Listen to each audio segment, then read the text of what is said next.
Hey, coming up on today's podcast, we got a couple of special guests from the EV space of the automotive industry.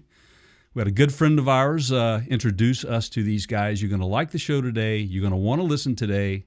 So all of that and much, much more is going to be coming up right after this.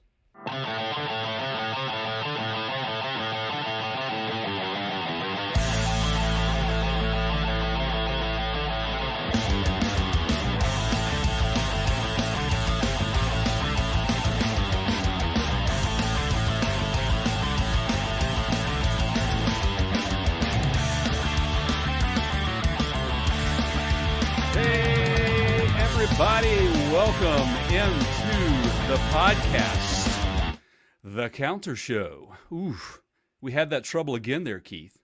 Good afternoon, sir. How are you? It's not me.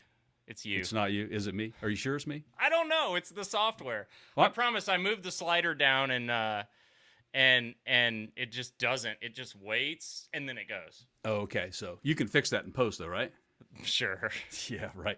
So anyway, guys, as I said in the beginning of this podcast, we got two guests today from Ruint EV, who are an interesting couple of guys. They've got something cool that's going on out there. It's a first for us to see what they are doing. It's a first for us to really kind of dig into their brains and find out what they're all about and what the future holds for custom EVs. Can I bring him in? Is it time? Now? If you want to. Is he ready? Yes. Are you ready? Welcome in, everybody. All right, here we go. You ready? Here they are. Hey, AJ, CJ, how are you guys doing today? Keith, Jay, what's going on? Good. How are you guys? Thanks for having us. Yeah, Hey, guys, you bet. yeah. You bet. So, gosh, we're excited to have you guys on the show today. We're excited for you guys to be able to put out there for everyone what you're all about, what you're doing, what's coming up, and what got you into this thing. Yeah, can I set this up a little bit? I think I have a... I might have a little story here. So okay, let's go. So we were talking to Neil, mutual friend, director of Electrify Showoff, and I think it was during a previous podcast he mentioned you guys, and he said, "You're gonna love the name because you'll instantly get it," and we did, and so at least the Ruint part, right? Because you guys do, and I'm gonna open this up and let you explain, because you'll explain better than we do what you guys do. But you have Ruined in the title, and I freaking love this, man. So tell us what you guys do, and then I think our audience will get why that's such a clever title. Yeah, great. So again, thanks for having us. Ruined, man, we started back in 2019. So obviously I think, the first Tesla Model 3s I think came out in 2018, 2017. Yeah, end of 2017. Yeah. And, brand new platform, at a cost that was great for everyday people to get. And, we started off as like just a few people on Instagram who were trying to put air ride and an air suspension, right, on a Model 3. And there was no kits out there or anything like that. So we were all working together to figure out how to do it. And we didn't know if we were going to ruin the cars or not. So, it's funny, like that theme has kind of continued on as we, kind of now that kits are out and things like that, the group in itself is consistently pushing the boundaries and the limits that these cars have. And there are times where we don't know if the car's going to work after we do what we do to it. So we're ruining the cars. Who knows? I mean, I love that. No. And, I see this as a kind of badge of honor. You get the get the window decal or the sticker. And it's like, yeah, man, I ruined my car. Like, but you know what though, man? I mean, for me, when you're spending all that kind of money and the wife's back there going, what are you spending all this money on? It's got to be ruining some relationships too, man. Am I right? Definitely right. And I have like a running joke on the inside in case our wives are watching. We won't say what it is, but who knows? It's funny. We also we kind of like joke around with any new members who join. We're like, yeah, get ready for your bank account to get ruined. Right? Because that's great. Yes, you've gotten your car to a certain point, and then after you come in and see what everyone's doing, you're gonna want to do more and more, right? So yeah, which you guys are kind of living examples of that. I think there's some growth going on here. I have a pitch for you guys. Okay. The room gets dead silent. Yeah, yeah, Wow. yeah. This is a tough crowd. Okay. Keith's ideas. So, as you continue to grow and as you continue to branch out, you should consider, now just hear me out here. Hear me out here. You should consider the off-road space and like trucks with lift kits and stuff. And as a sort of affiliate brand, you can go with Ruint. What is that? That's the southern chapter, man. Yeah. Yeah, So, it's how they say ruined in the South. It's Oh. Ruint. Runt. Yeah, that's pretty love funny. That's clever. I love it. That's Well- pretty clever, actually, Keith. So I mean, So come that- on, man. You know those guys with the no offense to our friends CJ with the got lift it. kits. Yeah. CJ Yeah. got Oh, it. yeah. CJ must be affiliated with some folks in the South. You've heard that word before, huh? I definitely have. Yeah. I even have some friends here that think they're from the South and they talk like that. So Just- Oh, that's funny. I'm just saying. It sounds kind of ridiculous now, but you never know, man. Right. Yeah. Right. That's funny. I've never heard that. I'm originally from Texas, so Oh, and really? I've never heard that. Yeah. Okay. Yeah, Ruint. That's pretty. I've heard my dad say that many a time. So I'm from the Southeast. So I've that's a very familiar term to me. So because I've ruined a few things, man. yeah. But Keith actually brings up a good point, right? Like the off-road space. So No. I'm not here to add value to the conversation. I just interject you.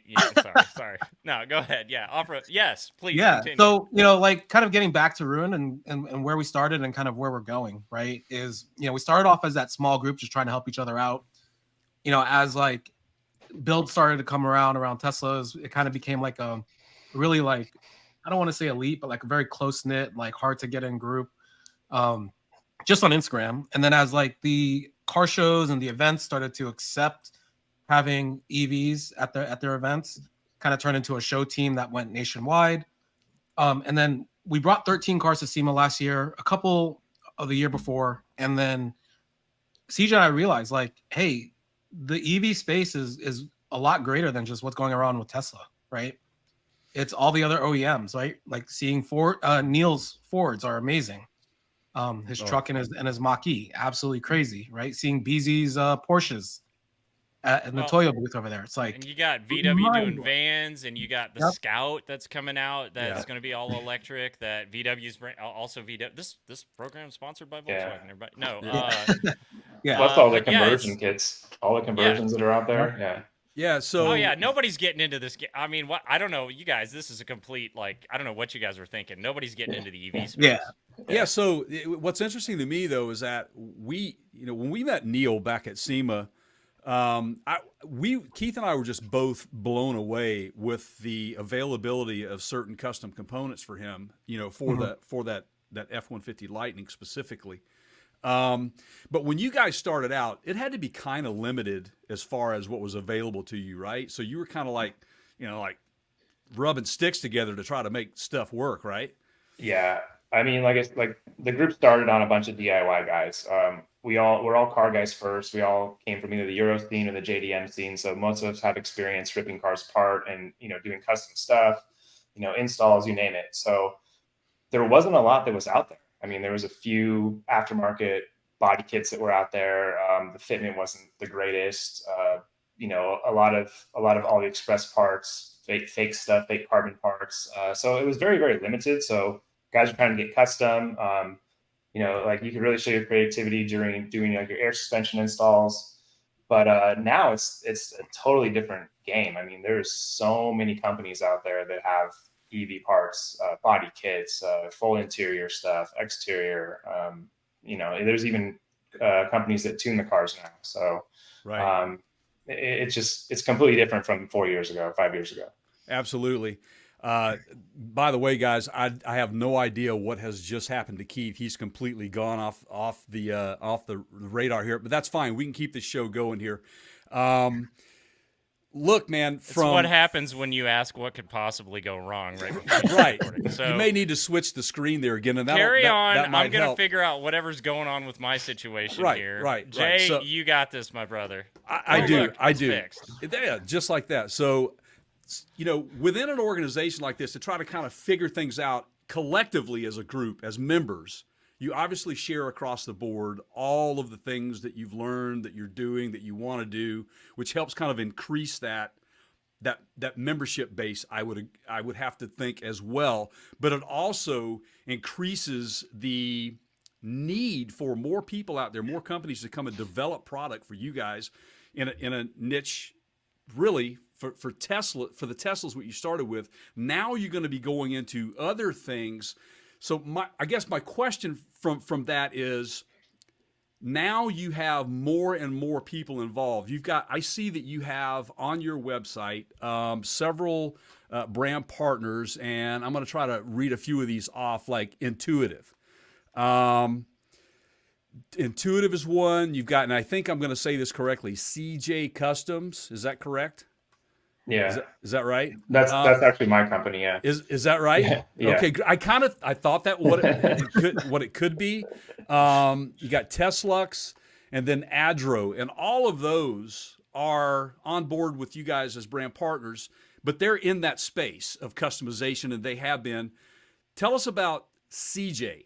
Tell us about that one. My company? Yeah. Yeah. So, I mean, I just started off, and, I've always been working on cars my whole life, but I really just kind of explored the option to take advantage of it when the Tesla came out. So there wasn't a lot of people doing work on Teslas.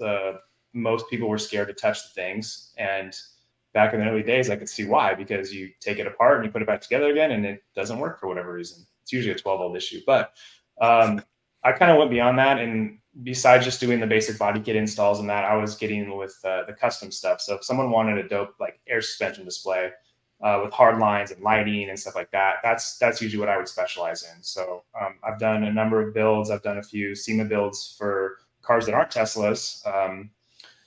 But yeah, I mean, that's kind of how that started. I'm still doing that now. I sell parts as well, but it's mainly just that person who wants something different with their setup. It's something they can't just buy. They have to have it actually custom made. So that's kind of where Siege Customs came into play. And Siege. Gotcha. Yeah, it's Siege. Yeah, most people say it's CJ, but yeah, it's technically Siege. Yeah. Okay. That was a very nice professional way of correcting Jay. Well, I saw him chuckling when I said it. Love it, man. I knew there had to be a connection I'm there learning somewhere. so much here. Yeah. So there you go. Yeah. I'm back, guys, by the way. I see you, Keith, and hear you much better than we did earlier. So, did you guys represent at the DC show, the Electrify Expo? How'd that go for you guys? Oh, there. What? Exactly. What? Wait, what? Yep. Yeah, no, DC was great. It was a little bit of a smaller event than what I've heard around Long Beach and then San Fran. Obviously on the East Coast, EV adoption is still kind of on the up and coming. Especially in kind of the modified world. We did end up bringing, I think, 7 or 8 cars. We hooked up with a really cool dude, Blake, out of his shop is Twisted Voltage, out in DC, and he does all custom EV swap Beetles. Nice. Yeah, really sick car. Had a chance to meet him. We're in talks around him potentially like representing the brand a little bit more and things like that. But otherwise, like, great turnout. The vibes and the fun were still there. I think is the same as any other show off or expo. We also introduced our first foray into custom e-bikes with a Super 73 that I built. Yeah. Man. This is my luckily BFF right here. Luckily, I don't know how. Like, DC was amazing. The first night of Expo, they hooked up with a local group called DC Eastgate. And they organized like 100-person like electric mobility ride all through DC for like 20 miles. Went to all different stops. Absolutely amazing. I love that culture. I'm in now, and like I can't wait to get into it a little bit more. So I'm honored to have taken like best e-bike at that show, because I was like, I just put this thing together. We need to we actually have some brand partners in that space that we are working with, and we need to talk some more. I'm doing the one wheel thing, and it's kind of similar. They have it's a culture, man. It's like, you just go on rides, and it's cool that they're organizing these around those event dates. So what's that, before we move away, the award behind you, what is that? Tell us what that is, what you won. Yeah, so Ruined as our East Coast Northeast chapter, we took home 10 awards out of I think 20 or so. So the The ones behind me are best of show, best crew, best sedan, best e-bike, and best wheels. So you forgot one. The award for the most modest announcement of cleaning house. You got like half the awards you went home with, man. Nice job. Thanks. We have New Yeah. York next week, so we'll see what happens there. You guys are okay. So, and I've got the dates up here. The Electrify Expo, and you can see some of the crew at New York. You guys may or may not be there individually in person, but yeah. AJ, yeah.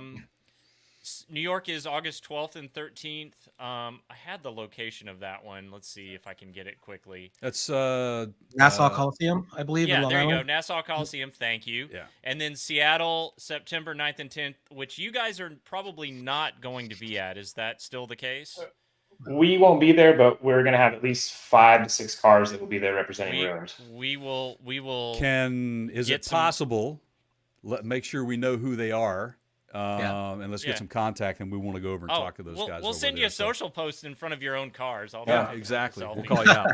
Yeah. Are you doing Miami? Yeah. So Miami is October 14th and 15th. I will see you guys there. I worked out a kind of situation with our family vacation, so that I'm going to slide down to Miami for that show. And then the last one is in Austin, November 10th and 10th through 12th. Wow, I should just not, you guys got this. I'm out, man. So for those of you out there listening or those of you watching, you can go to electrifyexpo.com and you'll find out everything you need to find out there about where they're at.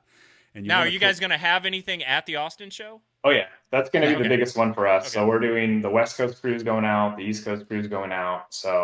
And that's at COTA. That's at Circuit of the Americas racetrack. Absolutely. Yep. So we're planning on having at least, I'd say, 15 to 20 cars. And then the members that can't get their car out there, they'll most likely just, fly out, because we're going to have our end of the year party out there anyway.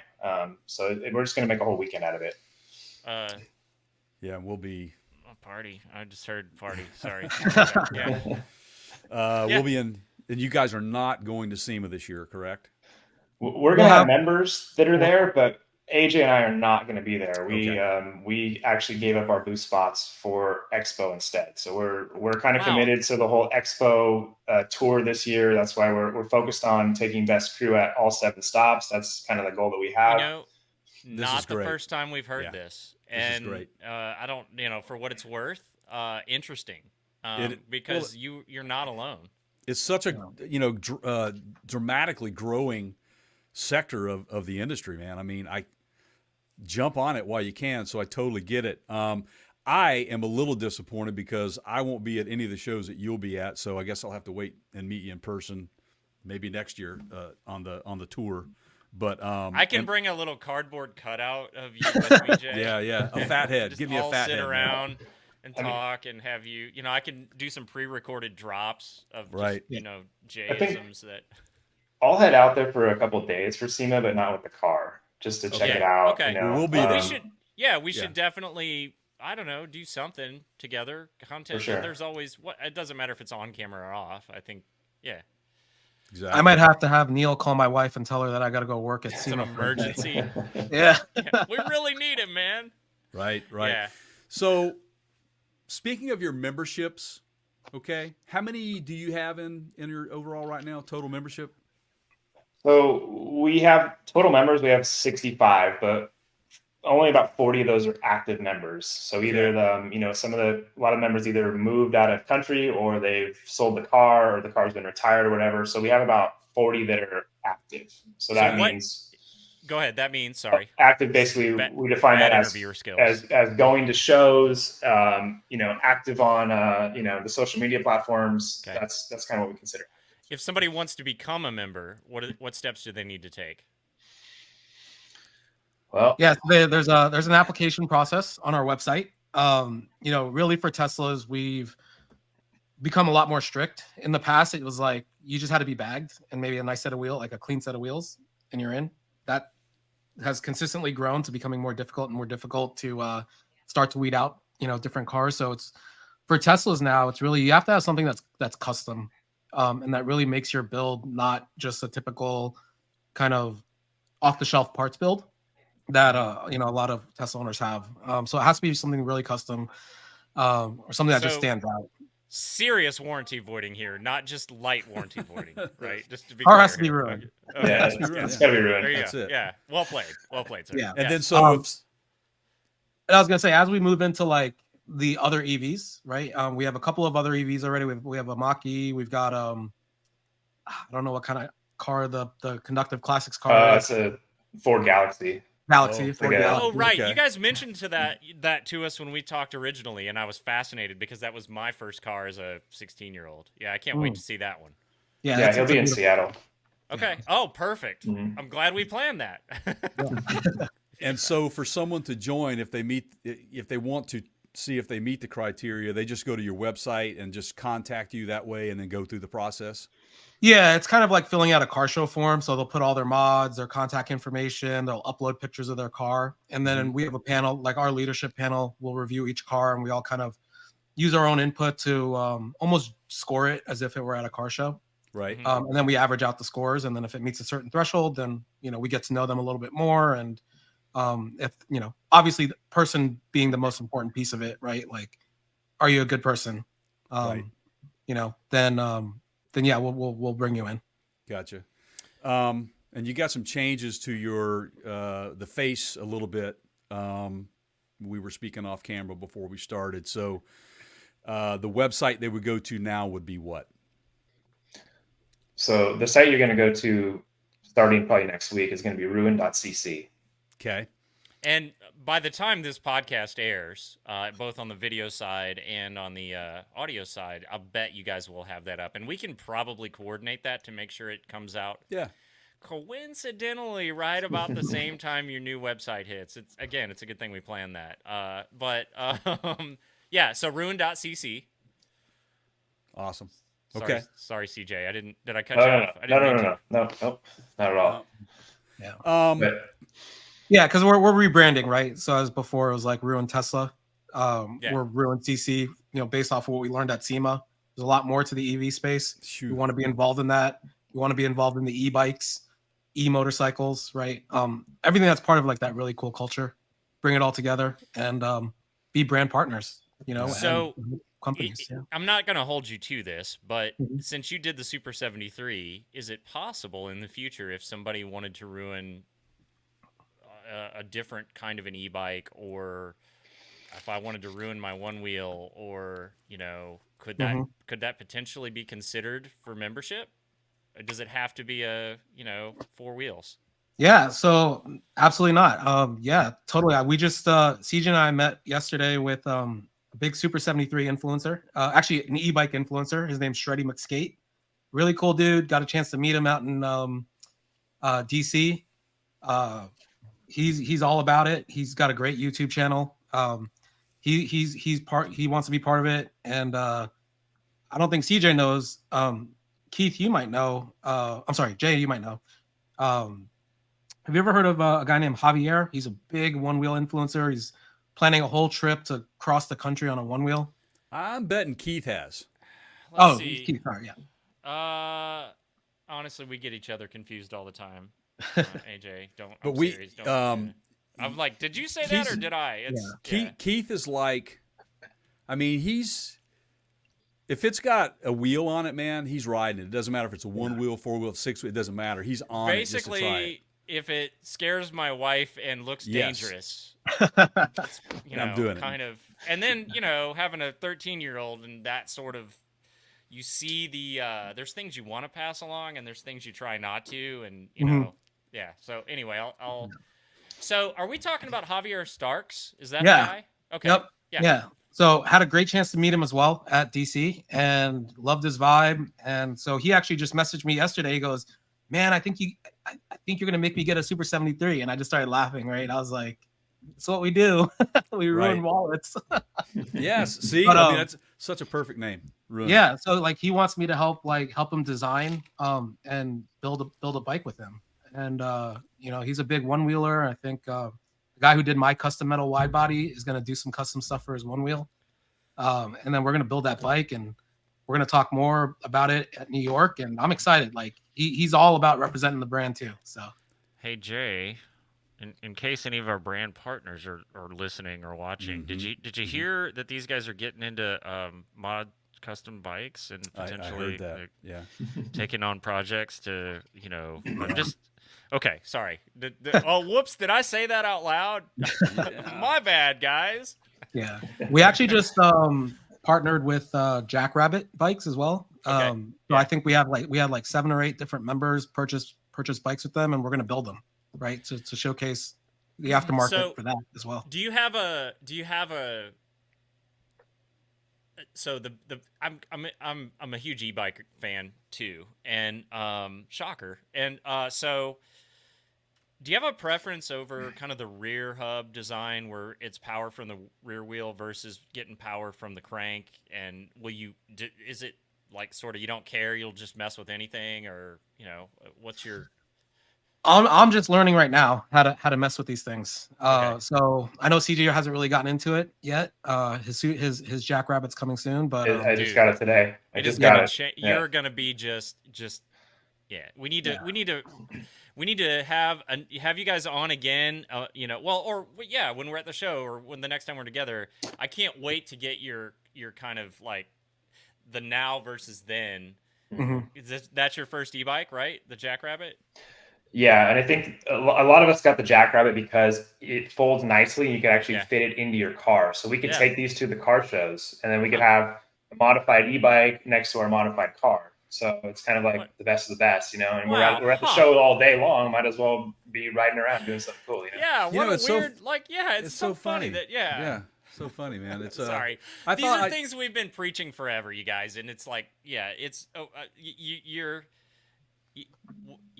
Wasn't this stuff supposed to be taking jobs or something? Like getting rid of Okay. Don't start, No. So guys, back to the customization side of this, as far as components that are available to you. When you started versus now, do you find that it's an exponential growth in regards to what's available to you now versus say 2 years ago? Absolutely. I mean, you can get a kit now. Like I'm referring to like Air Ride. You can get that like anywhere now for. There's probably 5 or 6 different companies that make it. Wheels. You can get all different kinds of wheels for them. Ultimately the car is the same, right? As a regular car, other than the powertrain. And body kits. There's so many body kits now, and all this things like, it's grown so much now to where, when I wanted to go wide body, I knew that if I went wide body, everybody else is going to go wide body as well, because that's how it kind of went with air suspension. It just kind of became the thing to do for Tesla. So I was like, I can't do that. I was like, I can't get any of these kits. So you have to go custom, right? So that you can be the only one with it. And that just shows how much the industry's grown in terms of the aftermarket space, right? Is that in order to be different, you can't just go and buy something because there's so much available. Right. I love it. I think it, Keith, one of our favorite things is innovator go home. Yeah. Bottom line. Yeah. And this is my favorite thing to do is to try to pull you off topic in the middle of a podcast and, see how many curveballs I can throw at you while in front of live guests and, but that my other favorite thing is, yes, innovator go home. Right. Yeah. Yes, that is the truth. So speaking of collisions. Hold on one second. Hold on. Big wrecks. Did you guys have any idea when we talked about this in advance that it was going to be kind of this, like, this kind of a mix? I love it. I'm all right. Like you guys are hilarious. I love it. Well, the bottom line is, man, is if you had definitely caught us at our initial timing, I was probably going to be having some adult beverages around somewhere, but it's a little too early in the day for me today. So we started way more buttoned up, I think, right, than we are today. 3 or 4 years ago, we were pretty buttoned up, and I think we kind of just went, man, people don't. You got to just be you, and so. I don't know. We and just me have is fun with it. Basically just throwing darts at Jay all day. That's, Anyway, yes. Well, this is good too, because you know what? We're trying to start a ruined online magazine kind of thing for like parts reviews and stuff like that, and like featuring certain builds and stuff like that. And I'm learning a ton from you guys. I'm sure CJ's picking it up as well. So, well, we would love to be part of that at some point when you get there. I just can't wait to see it. Yeah. So that'll be fun. Keith, Keith had a question, and I really like this question. He asked, do you have a good horror story that you can tell us? A mod story or something that went wrong through one of your builds that really has kind of haunted you, or really kind of turned out to be a good mistake, maybe? Yeah, everybody loves dirty laundry.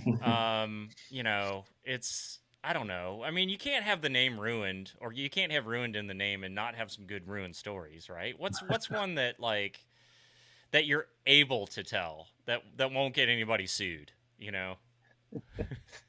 CJ, you want to go first? I mean, wait, there's a list? No, I don't know. I'm trying to think. So, I mean, I definitely have a few because I've taken the car apart so many times doing all the custom work. And it all comes back to usually 12-volt issues. So I'll give you an example. When I was at SEMA last year, I was running all my lighting for like 4 days straight. And I came back to the car on the last day, and my car was completely dead. I couldn't even get into it. It was completely dead. Doors wouldn't work, nothing, right? Completely dead. So meanwhile, I'm freaking out. I'm like, how am I going to get into this? So I have to break a window. What am I going to do? Luckily, my hood was propped open a tad. So that saved me because I could have access to my 12-volt. Now, there's still a way to get into the hood without, with the 12-volt, but still. I ended up just swapping the 12-volt out, and I was good to go. But going beyond that, like, I have so many accessories hooked up that there's so much battery drainage, right? And the good thing about the Tesla is it's one giant battery. So it actually is going to draw power from that main pack to recharge your 12-volt. So lesson learned is put everything on switches and relays. So now I have a full custom-made switch panel that I have in my center console, and everything is on its own switch and relay. And ever since I did that, I've been 100% good. So this brings up another interesting question that, Jay and I have probably thought about, but not really like vocalized, which is, I sort of grew up. I mean, I've had tech trade jobs where I've taken cars apart, and there's things that you worry about. And if it's electrical, back then it was, well, stay away from the restraint systems. Don't jack around with that airbag and make sure so that it deploys or whatever. But because of the battery technology, at least for now, it seems like the risk of fire would be a much higher concern. And I mean, I guess the question for really either of you is is there a heightened risk of fire in working on these than there would be on a traditional automobile? Like, is that potentially a big deal? I mean, my opinion, no. I mean, if you think about it, right, a regular car is internal combustion engine, so there's fire going off literally in the engine. Yeah, but not when it's off, right? But those batteries are always live. Right. But I mean, the car is still connected to a battery. That's true. So yeah. I don't know. I think it's magnified. Yeah, I think it's magnified, the fires, in the EVs. I think it's just more magnified in media versus reality. Yeah, I wouldn't disagree with that either. Based on what I've seen statistically, it's not as widespread as the media likes to portray it to be. And we don't know what agenda is going on there anyway when they put those stories out. But it's no doubt I've seen there are car fires every day in internal combustion engines on the side of the road. I have bore witness to a 65 Mustang that had an intake, brand new carb setup put on it, and the guy left the shop, and we get a phone call 15 minutes later. It's completely engulfed in flames. And it was a defective carburetor. And, when it drained down on the exhaust manifold, it caught fire. And, what do? Guy didn't have an extinguisher, so he sat there and watched his beauty just go up in flames. And he actually sued the manufacturer of the carburetor for that and won in court because it had a shelf life. It had a shelf sticker on it for its, how long it's been on the shelf. And as you guys know, they're full of all kind of gaskets and things that can go bad over time on the shelf. And that's exactly what occurred. They should have rotated the stock, and they didn't. But anyway, it cost them somewhere in the neighborhood of around $80,000 for that replacement. Yeah. So anyway, so things can go wrong. Yes, Keith, with internal combustion engines as well as EVs. I don't think the battery influences that risk that much anymore. That's just my opinion. I could be wrong. I have been wrong before. Ask my wife. Pass. Yeah, I mean, I don't think I've had really any horror stories. You know, I did a pretty big like audiophile system in my car, and you know, I was worried about errors and things like that. And you can't just hook up the audio system to the 12 volt. Luckily, this amazing artist of an audio builder down in Delaware, Matt Schaefer. I don't know if you've ever heard of him, but he's like I guess in the industry, the audio industry, he's always like top 1 or 2 audio builder in the world in terms of like awards and stuff. He's like Tesla electronic master, so he knew everything. So it's like I think really like my biggest horror story was my car wasn't wet sanded for SEMA. It wasn't cut and buffed. Like the car was painted like 2 days before it had to get on the truck to go to Vegas. So you know there were some drips in the clear coat and stuff like that. So, but yeah, I worked in body for a while, man, and I get it. I totally get it. That makes all the difference in the world. Yeah. So, I want to know, how do you feel with the automotive industry changing every day? Obviously, where do you see, from a percentage wise, what do you think? Where do you think EVs will fit into the overall picture in 5 years? Where do you see us sitting in 5 years with EVs? And remember, before you answer that, AJ, that there's been some, like, in the past 2 weeks, Ford pulled back pretty hard on, I don't know if you know this or not, but they said, we tried to be like Tesla too much, and it cost us, what was it, Jay, like over $1 billion? Billions, yeah. And so they've had to, kind of, sales have slowed and all that. So I'm just saying, just keep in mind current events, and now go ahead. Yeah, I think Expo is doing a great job in terms of getting people behind the wheel, because I think really that's where people can understand like why EV. But again, like CJ and I are car guys. I hope that like by the time my next car, like the time for me to purchase another car comes around, I'm hoping I could still get like a combustion pour, like yeah, just like kind of like manual, right? Manual versus automatic. I don't want it to go away. Right. But I mean, I hate going to the gas station. So that's, I don't know. For a lot of reasons. Yeah. There will be more. I mean, Tesla, even though, like they opened up their entire charging network recently, right? To all the different manufacturers, which is going to be, I think, is a big step forward into, getting more EV adoption. They're talking about licensing like their software and stuff like that. I mean, if they start giving away like their technology, or at least licensing it out, or even becoming a manufacturer for these other companies, right? Because they have that whole factory stuff all figured out.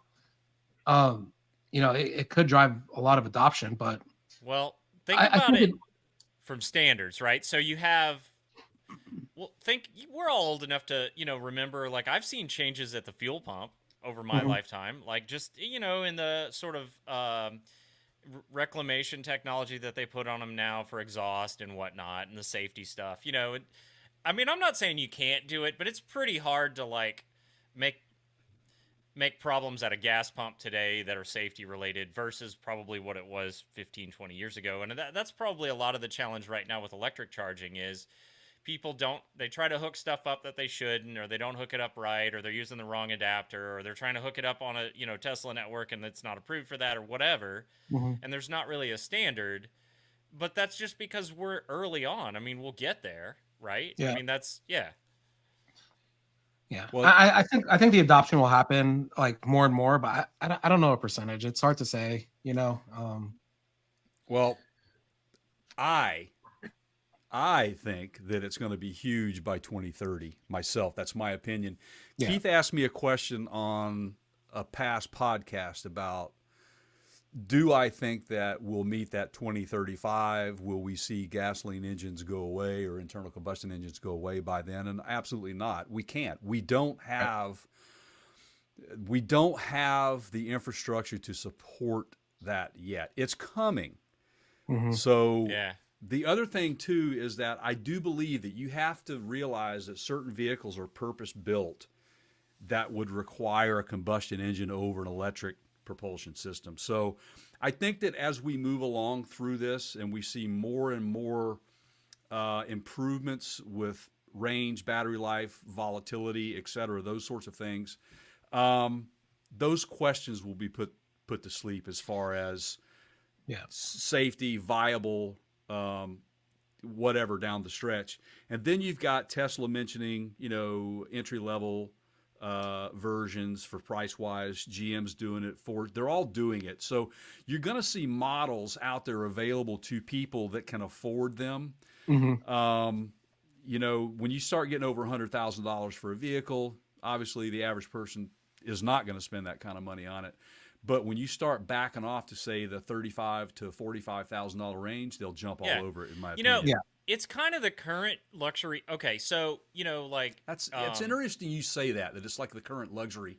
Yeah, I get that. Yes, I agree with you. My wife drives a Lexus, and my son, who's a car enthusiast, I have no idea where that came from, but he's like, Dad, this new some of the new Toyotas, not the luxury line Lexus, the new Toyotas they're better. Like they have better features in a brand new car than my wife's 3.5-year-old Lexus. And there's this homogenization that's happened. Like, Lincoln used to be and it's still a nicer car than a Ford, but there used to be these huge differences, like, the Grand Canyon in between them of, if you got a Lincoln, man, you got like air conditioning and leather seats and, all that stuff now is just like, you can get that on a Kia. No offense to Kia, but I mean, well, some of those are really nice now too. But my point is, yeah, I mean, and they've come a long way. But I have a Hyundai, man. I mean, Kia versus like Lincoln, there used to be a like President's Road in Lincolns or whatever. So, but on the EV side, I think the point I was trying to make before I pulled myself off track was there's a bigger difference. Meaning, you start at that entry level, the $35,000 entry level EV. You're not going to get anywhere near the quality build or all the features that you're going to get if you go 120. The Lucids, whatever. Yeah, I think the industry can really see growth if the manufacturers can find a way to get down to like that $35,000 to $45,000 range, but also be able to keep that like 300. That 290 to like 350 range in terms of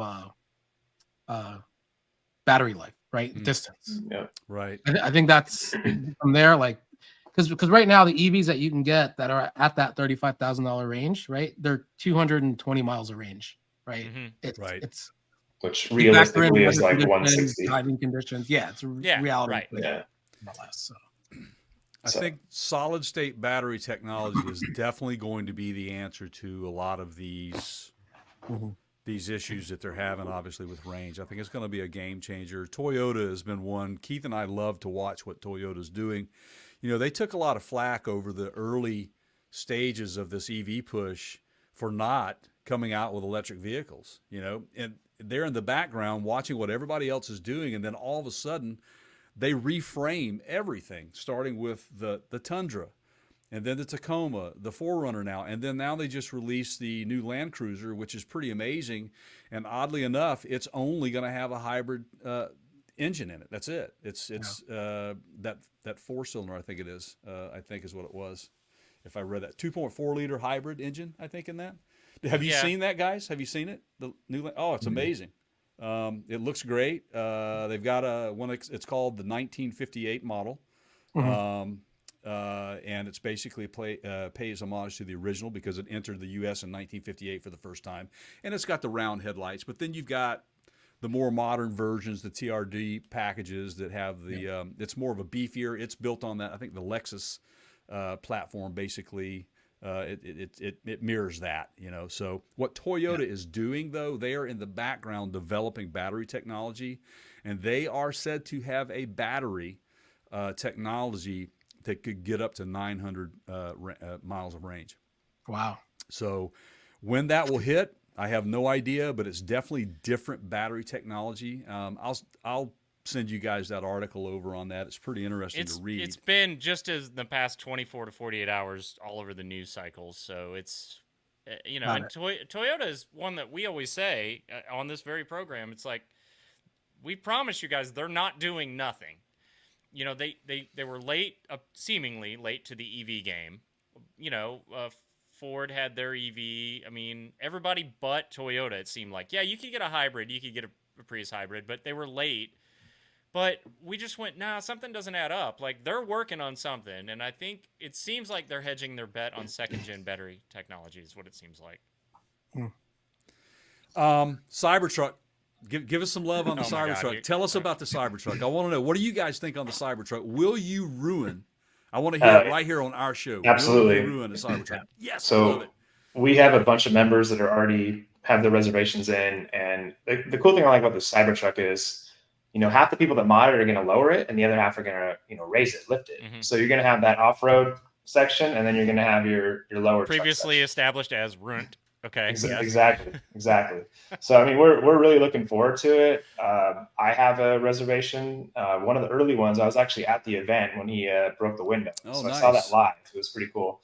That was planned. Oh, 100% planned. I mean, who knows? But I'm looking forward to getting one. I know a lot of our other members are, and it's going to be fun. I mean, hopefully they come out this year. It is rumored that they will have one at Austin.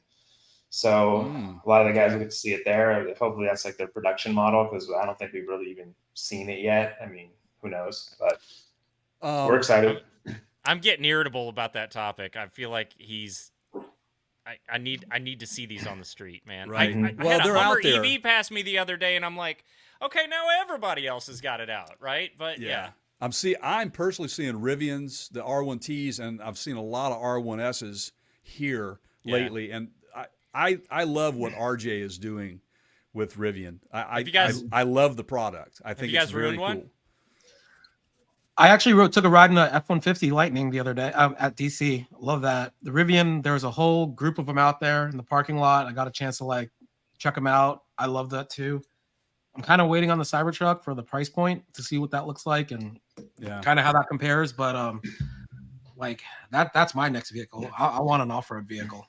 Did you see the wrapped version that was wrapped in F-150 body panel? I did see that somewhere. The Cybertruck, pretty cool. Yeah. Pretty interesting what Elon's doing with the marketing here. Well, it remains to be seen what he's trying to prove there, but he was definitely trolling Ford because Ford trolled them. So and AJ, it's getting interesting in the overland space with EVs. So if you end up going, like you said, you wanted an off-road vehicle. The Jeep stuff now is really, the battery range is it's 10 to 20 miles, right? Of real just straight battery use. But there are companies like Optima Batteries who cleverly have designed and partnered with towable trailers that it's got your camping gear and your tent and stuff in it. And then the bottom is a big battery bay. Oh. And so you're perpetually charging the vehicle. I mean, you've got enough to charge the vehicle 2 or 3 times. And they're designed, they're big giant tires, made to go off. Those trailers are made to be pulled off road on trails. Right. So there's some cool stuff happening to accommodate that. I guess range anxiety is the term. We go to a lot of national parks, and I gotta say, there are charging stations everywhere, in the middle of nowhere. You're Yellowstone, you're 100 miles from anything, and there's charging stations. So I'm not real worried about that part of it. But yeah. If we could just standardize the right charging stations across the board, I think that would resolve a lot of the anxiety issues. Because pulling up to one and not being able to use it is a bummer. So I've met one guy. I forgot his name. He traveled the country. He was with a car show, Slammed Enough. It was a car show group that they tour around.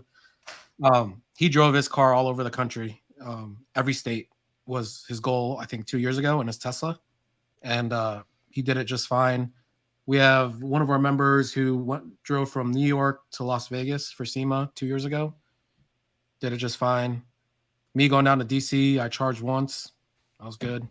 Yeah. And that charging only took 20 minutes. So went to the bathroom, got food, and then went back to my car, and that's it. Well, if you're with my family, you don't have to worry. It's gonna be, I mean, you kill at least 45 minutes just in the snack line. I don't know what these people do, man. I'm like I have an 80-gallon gas tank in my RV, and that's not the fastest fill up in the world, and yet somehow I always finish before everybody that's going in for whatever it is in there. I don't know if it's like at the airport terminal where there's just a secret theme park in the back or whatever. I don't know. But Right. Yeah. 20 minutes is nothing. That's What about you guys? Are you guys ready to jump into an EV?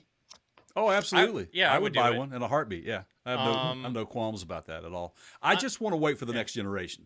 Then just give it some time on battery technology, and then I'll jump in. I think the real question, like, I'm such a application specific, like, I want to buy stuff for, like I've got a Toyota FJ, like that's let's take it off. Like I actually will take it off road and we'll go out and camp. And so the question for me is, where does it fit, right? Is it my wife's car who just commutes, like 20, 30 miles a day? And is that the most practical use? Or do I go truck, right? Like you're talking about, AJ, like, do I just go something that I can, take off road? Or is it a, towed vehicle that I put behind the motorhome? By the way, did you guys know they've been doing this with Teslas? If you put them in reclamation or whatever, you're braking regen.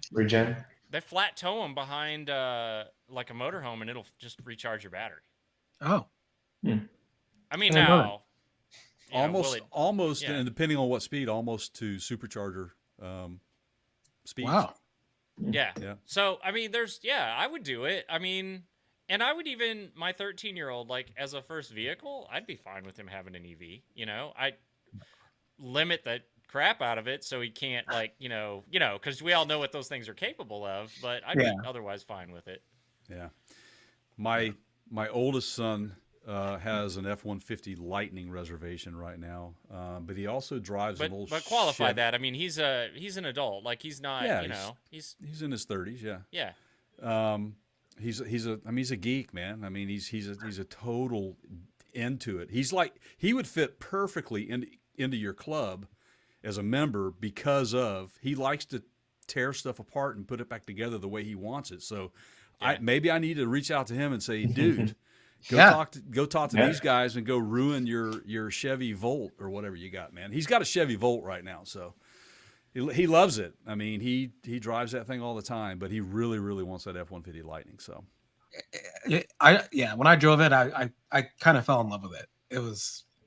It's a nice vehicle, man. Yeah. It's and for me, from a marketing standpoint, from a practical usage, a pickup truck, you're used to seeing Ford F-150s look the way they look. GMC, the Sierras, and all. You're used to the way they look. But Cybertruck just comes out of nowhere like a meteor, and leave it to Elon Musk, man, to build something like this that looks so futuristic.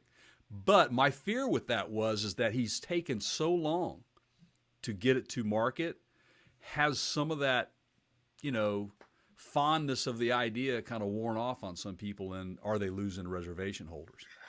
I mean, even if you lose 60% of the 1.5 million reservations, that's still 500,000 cars. A lot of vehicles, right? That's a lot of cars. Yeah. Interesting story. Like, so we're talking about trucks here. When I was actually picking my car that I was going to buy, it was actually between a Raptor and the Tesla. Oh, nice. And a Kia. No, the Kia I had to. That's a whole nother story. Kind of goes back to like the value thing. No, it was the Raptor and the Tesla. And as soon as I drove the Tesla, I was like, oh, I'm sold. Yeah, like, it's crazy. Yeah, two very, very different. Yeah, I've done crazy stuff like that too, though. People look at me and they go, "What? You realize those are two wildly different?" Right. And I'm like, "Yeah." I'll tell you the Kia story though, because it is a little bit relatable to what you were talking about earlier around like having a Lexus versus like some other car, right? And the differences from now and then even the price differences, right? So we were looking for a family car, and we're expecting our second child back then. We're looking for a family car, so I was like, Model Y, Model Y, Model Y. My wife was like, no, CRV, CRV, CRV. And I'm like, well, Tesla is probably like a more luxurious name to it, right? To own a Tesla again. Mm-hmm. And like, but the Tesla at the time, the Model Y was priced at like 48,000, 49,000, the one that we were looking at. And the CRV, we looked and it was like $32,000, right? But then you got to pay tax on that. In New Jersey, you don't have to pay sales tax on EVs. And then gas and whatever it came out to be, it actually on a monthly basis cost cheaper getting the Tesla Model Y versus the Honda CRV. Oh, wow.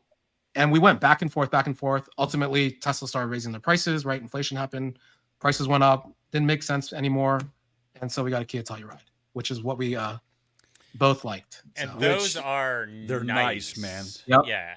And that's the Kia of today is quite a bit different than the Kia of 15 years ago. So Oh yeah, it's got all. It's like you hit the signals. It shows the side cameras, in your lanes. Man, it's got suede roof, and it's got heated and AC front seats, captain seats. Like they are sweet. dialed in. Yes, Yeah. Absolutely. And they're beating everybody else in that demographic, like the family car game. They are killing it. The new Hyundai Santa Fe that was just revealed is definitely a direct competitor to the Discovery. Basically, yeah. I mean, it is an awesome SUV, man, and it's huge. Yeah. It's big. So, yeah, Hyundai and Kia both are doing what they're doing very well. I'm very impressed with their push into the EV market. They've got some really not with the Ioniqs and the EVs on the Kia side, some really great looking vehicles. I know someone here in town that owns one and one of the Kias, and it's beautiful, man. Yeah. It's absolutely beautiful, and it's got all the bells and whistles on it. It's like, what do you think? So you've got some really big competitors out there that are already establishing their space. Yep. So the others that are the startups that are just sitting around, not really getting it done, are going to be going away. I think that the market's already starting to you're starting to see that a little bit. Yeah. With the mainstay that is. So it'll be interesting here, like I said, in 5 years to see who is still in it. And, how many of those get ruined, right? Right. So here, let me give out some socials. Jay, I'll give their stuff out, or I'll ask you guys to give your stuff out. And Jay, you can do ours if that's okay. Sure. And by the time this podcast airs, as we've established, folks can visit the website at ruin.cc. Is that right? Yep. Okay. RUINED.cc. Mm-hmm. Yeah. Okay. That's right. Wow. Spelling, not my strong point. Okay. And then if you want to see the work, and you guys are going to have various various vehicles at some of these Electrify Expo shows that are coming up. And I had a few minutes. I actually got my shit together and found out like where these locations were. So again, New York, August 12th and 13th, that's at the Nassau Coliseum. And then in Seattle, which is the one you're going to have the least amount of presence at, but we'll be there. So again, we're going to do cardboard cutouts or whatever. That's September 9th and 10th. And then Miami, which I will have the cardboard cutout. Jay, October 14th and 15th. And then the last one of the year, August. I got to order one now. Austin, November 10th through the 12th, which is one of the longer ones. It's a 3-day deal, and that's going to be your biggest attendance for you guys. And that's at Circuit of the Americas. And man, I cannot wait to see some of this stuff in person. Are there any other socials you guys want to give out that just throw them out there? Yeah, I mean, our Instagram is ruin.ev. Mine is JRZY_M3P. CJ, got one. Mine's Casper_Model 3. Yeah. Right. I do want to actually thank someone, and Neil and his Expo team and show off team have been so gracious to us and allowing us to be a part of showcasing our vehicles and everything. We love the event. Me personally, I think it's the best event that I've ever been to throughout the 20 years that I've been doing car shows and things like that. But I also want to thank Yokohama for partnering with us on these show-off events. They've allowed us to help represent their brand, be at the stage with them, and in their booths. So both actually Yokohama and Meguiar's, which, two iconic brands in the industry, right? Showing their support for EVs Hopefully others will follow. So really appreciate that from both of those companies. That's great. That's great. That's awesome. And yes, everyone, again, listening, it's electrifyexpo.com. Oh yeah, I forgot to tell people where they could actually go get the tickets. Find that out. Yeah, definitely. Sorry. Yeah, and by the way, speaking of Neil, Neil, thank you so much for this connection as well. Also, man, the people, like, that's just really the key is, people, man. The man, just the good people that are putting themselves and their life's work into this revolution, and just knowing that our paths all overlap, and man, it all comes back around. And I think we kind of picked up on that with you guys too. Sorry, Jay, you had a point? Well, no, I didn't have a point. I was just going to say we need to let these guys know that you and I are the ones that came up with the kicks contest, the shoe contest. So. Oh, really? Okay, so that. Like, look, this is another one of my like the Ruint thing. Like, I'm a little, Neil, if you watch this, we need to talk, my brother. I'm a little. I feel like I didn't get the call out. Okay, so we were doing a podcast with Neil, and somebody, Jay or I, and like I said, we get each other confused all the time, brought up the shoe thing because I've gotten into the shoe collecting. Mm-hmm. And I guess I showed up at an event, and Neil was there, and I had some crazy shoes on. And so Neil's like, "Yeah, I'm kind of getting into it." And I said, "Well, I'll tell you what. Let's have a like a shoe show off or a shoe contest at the show, right?" And they're freaking doing it now, and I wasn't invited. And the very next show they did it. I saw the first winner. I'm like, man, Anyway, it's great. It's great. It's honored to be an idea. Yeah. It is. Yeah. Well, now you just got to wear the shoes to Seattle, and that's it. That's it. Yeah. I'll be wearing my Vans. I don't know what Keith will be wearing. Shoes on my head in protest. I actually made some custom Converse that had all the show off colors. Yeah, that's upstairs. I don't want to run and get it, but because I know we're recording here. But send us a picture. And we'll attach it in. In fact, I can magically do some stuff in post that would. Yeah. I'll send you a picture. I didn't wear them though. I ended up wearing some old Nikes that I had that are pretty rare. Well, that's that's the whole other discussion is, do I ever do they touch pavement? Right. Yeah. All right, so I'm going to give out some socials on our end, guys. This podcast will be out very soon. If you're hearing it, obviously it's out. But to hear this, if you're audio only, you can go to our website at partscounterguru.com and just click on the podcast tab, or you can go to your favorite platform. We're on everyone. We're on Spotify. We're on iTunes, Stitcher, you name it. We're iHeartRadio, Amazon, you name it. We're on all of them. For those of you that are into the visual side of things, we have our podcast tab on our YouTube channel, which is at youtube.com/PartsCounterGurus. And just look at the Counter Show podcast tab, and you'll find this show there. Socials, we're on all of them. We're on Facebook.